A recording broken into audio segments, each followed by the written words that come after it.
Election commission ने कौमी और सूबाई असम्बलियों में PTI के हिमायत याफ्ता अरकान को आज़ाद उम्मीदवार जाहिर करके फहरिस्त जारी कर दी।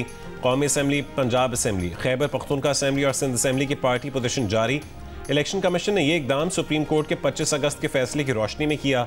सुन्नी इत्तेहाद काउंसिल और PTI के हिमायत याफ्ता अरकान को भी आज़ाद उम्मीदवार के तौर पर जाहिर किया गया।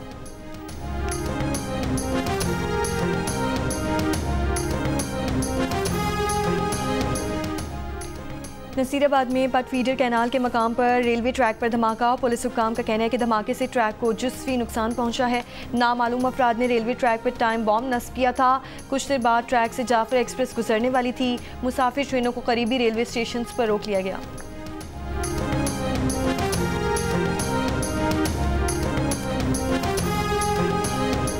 सिक्योरिटी फोर्सेस का डेरा इस्माइल खान में फितनतुल खवारिज की मौजूदगी की इत्तला पर ऑपरेशन। ISPR के मुताबिक 7 भारतीय हिमायत याफ्ता खवारिज हलाक कर दिए गए। शदीद फायरिंग के तबादले के दौरान मेजर सिब्तैन हैदर ने जाम शहादत नोश किया। मेजर सिब्तैन हैदर बहादुरी से अपने दस्ते की क़यादत कर रहे थे। दराबन में ऑपरेशन के दौरान हलाक खवारिज सिक्योरिटी फोर्सेस और कानून नाफिज करने वाले इदारों पर दहशतगर्द हमलों और मासूम शहरियों के कत्ल में मुलव्वस थे। इलाके में क्लियरेंस ऑपरेशन जारी है। सदर मुमलिकत आसिफ अली जरदारी, वज़ीर आज़म शहबाज शरीफ और वफाकी वज़ीर दाखिला मोहसिन नकवी की फितनतुल खवारिज के खिलाफ कामयाब ऑपरेशन पर सिक्योरिटी फोर्सेस की पजीराई। ऑपरेशन में शहीद होने वाले मेजर सिब्तैन हैदर शहीद को खिराज अकीदत।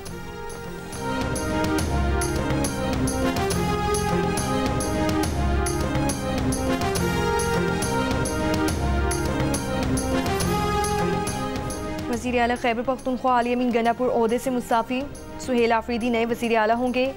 गवर्नर खैबर पख्तूनख्वा फैसल करीम कुंडी का कहना है कि वज़ीर आला KP अली अमीन गनापुर का इस्तीफ़ा अब तक मौसूल नहीं हुआ। जियो से गुफ्तगू में कहा कि इस्तीफ़ा देकर पता चलेगा कि मुस्ताफ़ी होने की क्या वजह है। कोई कानूनी या आइनी नुक्ता मुबहम हुआ तो इस्तीफ़ा वापस भी किया जा सकता है। सोशल मीडिया पर सूबे की मौजूदा सियासी सूरत हाल पर शेरी तबसरा भी कर डाला। लिखा, अब उदास फिरते हो सर्दियों की शामों में, इस तरह तो होता है इस तरह के कामों में। अपोजिशन का हम इजलास आज होगा। सियासी सूरत हाल और आइंदा की हिकमत अमली पर गौर किया जाएगा।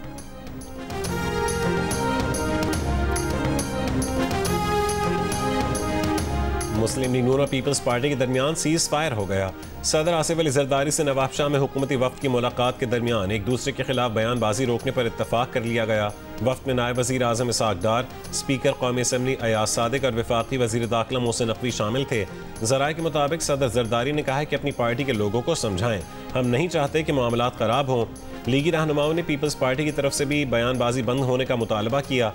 ज़राए के मुताबिक इसाक डार ने पार्टी रहनुमाओं की जानिब से बयानबाजी रोकने की बात की।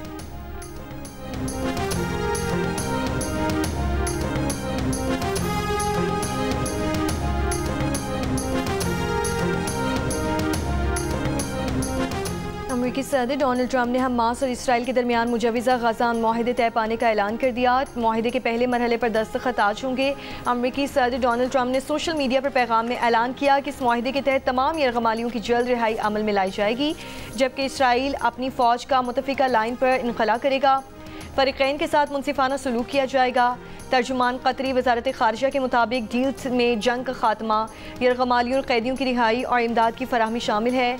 मुआहिदे की तफसीलात का ऐलान बाद में किया जाएगा। अमरीकी मीडिया के मुताबिक इसराइली यरगमालियों की रिहाई पीर तक मुतवक्की है।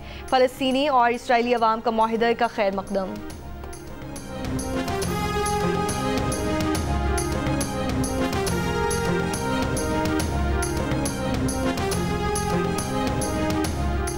वज़ीर आज़म शहबाज शरीफ का गज़ा जंगबंदी के मुआहदे का खैर मकदम। कहा कि फ़लस्तीनी अवाम ने नाकाबिल बयान मसाइब बर्दाश्त किए। गज़ा में नस्लकुशी के खात्मे के मुआहदे का ऐलान तारीखी मौका है। ये मुआहदा मशरिक़ वस्ता में पायदार अमन के क़याम की उम्मीद है। अमन के लिए किरदार अदा करने पर सदर ट्रंप की तारीफ। शहबाज शरीफ ने कहा कि कतर, मिस्र और तुर्की के रहनुमाओं ने मुआहदे के लिए अनतक कोशिशें की। वज़ीर आज़म की मस्जिद अक़सा में हालिया इश्तियाल अंगेजियों की भी मज़म्मत। कहा, दुनिया को काबज़ीन और गैर कानूनी आबादकारों को जवाबदेह ठहराना होगा।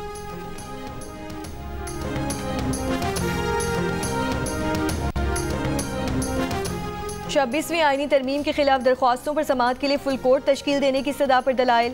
बलूचिस्तान हाई कोर्ट बार के वकील मुनीर मलिक ने कहा, कोई फ़र्क नहीं पड़ता मौजूदा बेंच रेगुलर है या आईनी, मौजूदा बेंच फैसला कर सकता है कि केस कौन सुनेगा।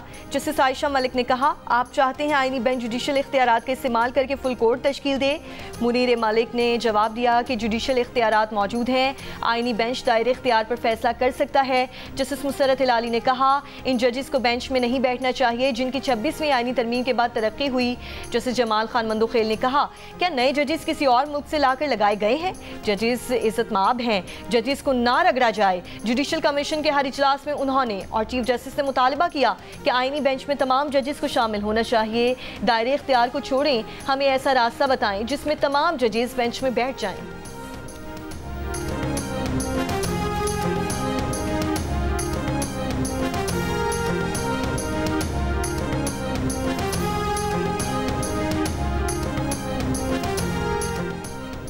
पंजाब में जो सैलाब आया है हम जिम्मेदार नहीं, सिर्फ सैलाब पर बात होना चाहिए थी, जो बदमज़गी हुई वो नहीं होनी चाहिए थी। वज़ीर आला सिंध मुराद अली शाह की मीडिया से गुफ्तगू, कहा पंजाब में सैलाब पर बिलावल भुट्टो ने ज़रूरी इमरजेंसी और काश्तकारों की बहाली के लिए इक़दामात की तजवीज़ भी दी थी। बिलावल भुट्टो की तजवीज़ पर नाराज़ होने की ज़रूरत नहीं थी, माजी में सैलाब पर हमने भी यही इक़दामात किए थे। आलमी बिरादरी से सैलाब से मुतालिक बात ना करना समझ नहीं आता।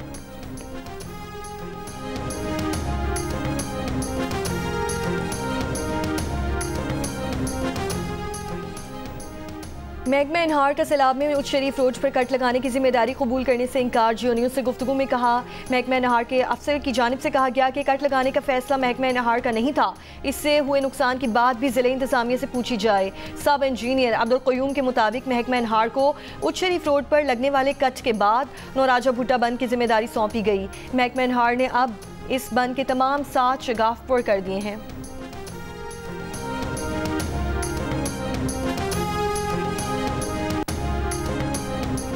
अमीर जमात इस्लामी हाफिज़ नईम रहमान का कहना है कि इसराइल नाजायज़ रियासत है, बैतुल मक़दस आज़ाद होगा और मस्जिद अक्सा आज़ाद होगी। जो फैसला हमास का होगा वो फैसला हम सब का होगा, किसी मगरबी मुल्क के प्रेशर को कबूल नहीं करेंगे। उन्होंने कहा है कि फ़लस्तीन में 20,000 बच्चे शहीद हुए हैं, फ़लस्तीन के शोहदा के साथ खड़े हैं। शेरों की हुकूमत होगी तो पूरी कौम शेर बन जाएगी।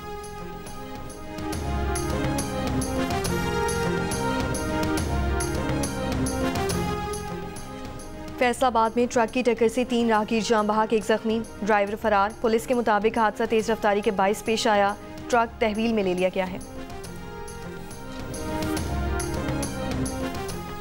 और पाकिस्तान और जनूबी अफ्रीका की टीमों का सीरीज की तैयारियों के लिए कज़ाफ़ी स्टेडियम में प्रैक्टिस सेशन।